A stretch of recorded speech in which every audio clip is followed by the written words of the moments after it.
Tourner un réel samedi justement pour reparler de chasseautexas.com parce que je sais que j'ai pas encore beaucoup communiqué là-dessus. Là on commence à avoir les premiers clients, à faire les devis, etc., les réservations. Mais il y a beaucoup d'activités possibles, y compris du tourisme, donc vraiment samedi je vous expliquerai tout.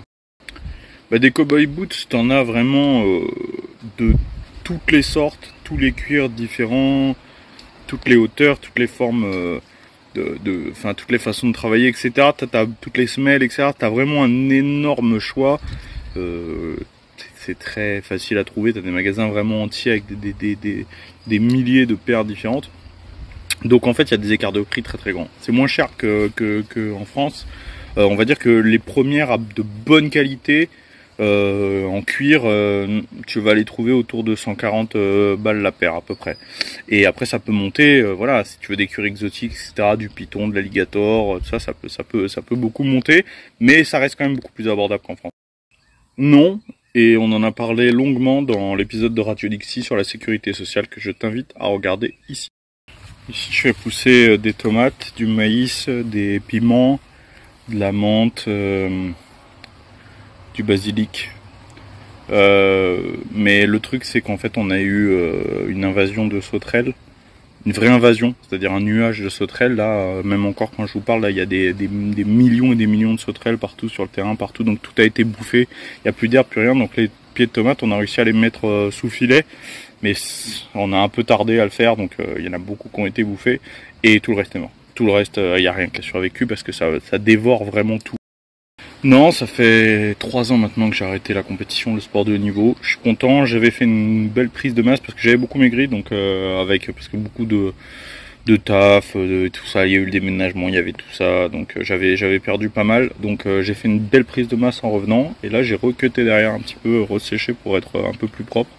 Et voilà, là ça me va très bien. Moi j'essaie d'être en bonne condition physique, une bonne endurance musculaire, un bon cardio, une bonne force, voilà, tu vois, ça me suffit.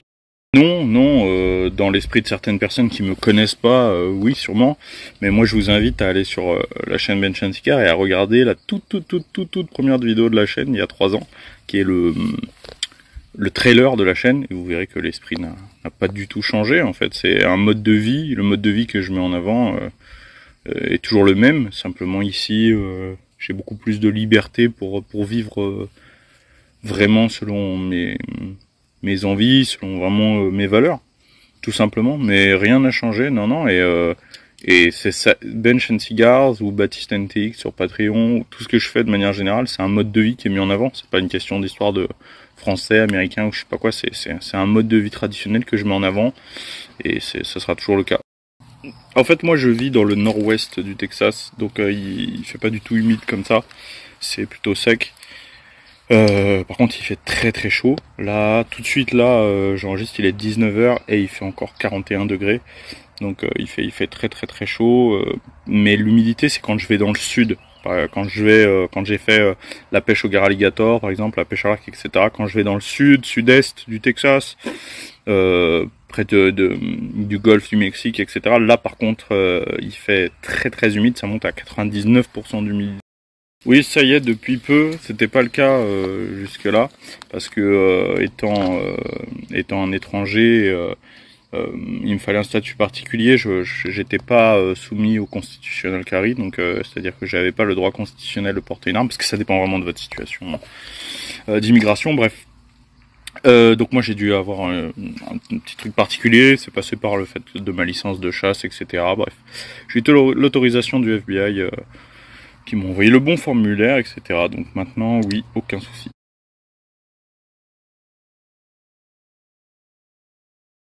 Je t'invite à aller sur mon Patreon voir la vidéo avec Texas Custom, qui est un garage spécialisé dans les gros pick-up surélevés préparés. Il parle de cette culture, justement, le propriétaire nous parle de cette culture, nous explique tout ça.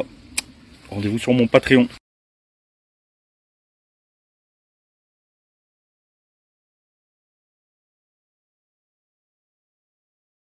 Je vais tourner une vidéo d'entraînement là justement dans les jours qui viennent, qui sera disponible sous peu sur mon Patreon.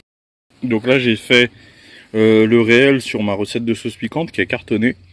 Donc je vais vous faire bientôt une recette sur Insta de crevettes. une recette perso aussi. Donc sur Insta, j'aime bien partager des recettes perso que j'ai créées moi-même, comme la sauce piquante. Donc là, les crevettes, c'est pareil, c'est une recette que j'ai faite moi-même. Donc je vais bientôt vous la partager. Je fais un réel dans le même genre que celui que j'ai fait sur la sauce piquante. Et sinon, j'ai une vidéo de recette de cuisine d'écrevisses qui sort sur Patreon dans quelques... On s'est connus sur un clip de 7 Gecko et 25G. À l'époque, j'étais encore compétiteur pro en bench et mon sponsor de l'époque était une marque d'équipement et de vêtements de muscu, avait négocié avec la production pour amener des athlètes sur le clip et en échange on mettait en avant la marque. Et Tango était là sur le clip et on est resté en plein cagnard toute la journée, on a fait 10 000 prises, on s'est éclaté, on s'est blessé, enfin bref, c'était une catastrophe ce tournage, tout ça pour être 4 secondes à l'image à la fin et on est devenus très potes depuis ce moment. Honnêtement, comme l'a dit déjà Jean Carillo la dernière fois quand on a fait le live ensemble sur Radio Dixie, il n'y a rien vraiment qu'on puisse pas trouver, il y a juste des choses qui sont plus dures à trouver. Le pastis, moi j'aime beaucoup tout ce qui est anis, je sais pas moi, du bon pain, certains fromages, etc. Ça va être plus dur à trouver et plus cher. Comme en France, du brisket, par exemple, c'est pas introuvable. C'est juste que c'est plus compliqué et plus cher. Bah là, ici, c'est pareil.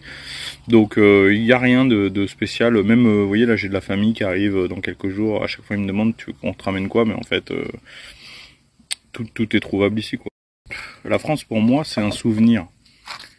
Pas parce que j'ai déménagé, c'était déjà un souvenir quand je vivais en France. La France, la vraie, c'est un souvenir. Elle vit dans nos mémoires, elle vit dans notre sang, elle vit dans notre façon de vivre, etc. Mais elle n'existe plus. Cette France, celle que nous on aime, elle n'existe plus. Je dis pas qu'elle ne reviendra jamais, j'ai pas dit ça, mais à l'heure actuelle, elle n'existe plus. Donc comment donner le goût de la France à mes enfants s'ils grandissent au Texas? Ce sera pas plus dur que s'ils grandissent en France, ce sera même plus facile. Parce que c'est plus facile d'aimer un souvenir quand on n'a pas la réalité pour venir nous ramener à ce que c'est aujourd'hui. J'y pense, j'aimerais bien. J'ai plusieurs idées, donc ouais, j'y pense sincèrement. En tout cas, le premier est toujours disponible. Vous allez sur benchandcigars.com et dès la page d'accueil, vous pouvez le trouver. Toujours, oui. Ce soir, je vais voir Sons of Freedom. D'ailleurs, qui est un film qui cartonne ici aux États-Unis, qui fait énormément polémique et on n'entend pas parler en France, j'ai l'impression, et c'est bien dommage. C'est un film qui parle du trafic d'enfants qui se passe entre l'Amérique du Sud et les USA. Et en fait, c'est un film qui fait beaucoup polémique. Ça parle d'un agent qui a été en infiltration dans ces réseaux et qui a mis en avant les réseaux, les énormes réseaux pédophiles aux États-Unis qui se fournissent justement à travers des cartels, etc. Bref, en tout cas, je vous en dirai plus quand j'aurai vu, mais ça cartonne justement parce que ça met le doigt sur la réalité, sur les problèmes de sécurité à la frontière, etc., sur l'Occident de manière générale, les USA, l'Europe qui se fournissent d'enfants du tiers-monde ou de pays moins sûrs. Et c'est énormément critiqué par la gauche, bien sûr, évidemment, parce que c'est l'horreur, c'est le fascisme, vu que ça montre la réalité. Et à les messes catholiques, non, et c'est ça qui est bien avec les messes catholiques et avec l'église catholique et notamment avec l'église catholique traditionnelle, c'est que c'est universel, comme son nom l'indique, parce que c'est ce que catholique veut dire. La messe est la même, surtout la messe traditionnelle, c'est l'intérêt de la messe en latin. La messe où je vais ici, aucune différence avec la messe où j'allais en France, aucune différence, à part le prêche du prêtre, qui est en anglais et qui est en français, en français, à part ça, sinon... Dans la liturgie, exactement pareil. Après, c'est différent ici. Moi, où je vais, c'est une église en bois. Voilà, c'est beaucoup moins vieux que les églises d'Europe qui sont ancestrales et voilà, c'est évident. Mais sinon, non, la liturgie est la même. Hein. Et en plus, il y a beaucoup de catholiques au Texas, 30% de catholiques pratiquants, ce qui fait qu'en proportion de population, ça fait plus qu'en France. Donc il y a plus de messes encore et tout, enfin c'est vraiment facile, plus de messes que de tradis je veux dire, donc c'est facile à trouver. Voilà, tellement pas, j'avais beaucoup de craintes évidemment quand j'ai fait le pas, mais tellement pas, ça soulage tellement, J'ai une super communauté sur Patreon. On est déjà plus de 800. On est en route vers les 900 alors que ça fait pas longtemps que je l'ai lancé. J'ai énormément de retours sur les vidéos, beaucoup d'échanges avec la communauté. Non, c'est génial, c'est vraiment génial. Je suis très content et je vous invite vraiment à aller vous inscrire. Et juste un mois, si vous voulez, pour 5 €, voilà, vous faites un test, vous venez, vous regardez les vidéos qui sont déjà présentes, vous regardez un peu l'ambiance, etc. Si ça vous plaît pas, vous vous désabonnez, il y a pas de souci. Mais honnêtement, les retours sont excellents et je suis très très content de ce qui se passe. Non, moi j'ai de la chance, je suis très résistant aux températures, que ce soit très froid ou très chaud. Là, il fait 40 degrés, je l'ai mis la dernière fois, je nettoyais les temps. Il n'y a pas longtemps, j'ai installé les feeders. Cet après-midi, je me suis occupé de tout le jardin, etc. à 40 degrés. Même je m'entraîne dans une salle sans clim. Hein. Donc des fois, il fait tous les jours entre 37 et 45, là où je suis.